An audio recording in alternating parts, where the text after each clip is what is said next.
এই বন্দর দিয়ে দেওয়ার জন্য মার্কিন সাম্রাজ্যবাদ দীর্ঘদিন থেকে নানা কৌশলে নানা ব্যবস্থায় চেষ্টা করেছে। এই সরকার ইজারা দেওয়ার পায়তারা করছে। ঢাকায় গিয়ে ঘোষণা করেছেন বন্দর দিয়ে দিতে হবে, যারা বিরোধিতা করবে তাদেরকে প্রতিহত করতে হবে এবং সে প্রতিহতের চ্যালেঞ্জ বাংলার বুকে বামপন্থীরা এবং এদেশের মানুষ গ্রহণ করে প্রথম রোডম্যাপ অনুষ্ঠান করেছে।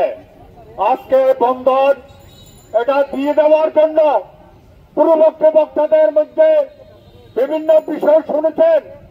আসল বিষয় হল এই বন্দর দিয়ে দেওয়ার জন্য মার্কিন সাম্রাজ্যবাদ দীর্ঘদিন থেকে নানা কৌশলে নানা ব্যবস্থায় চেষ্টা করেছে।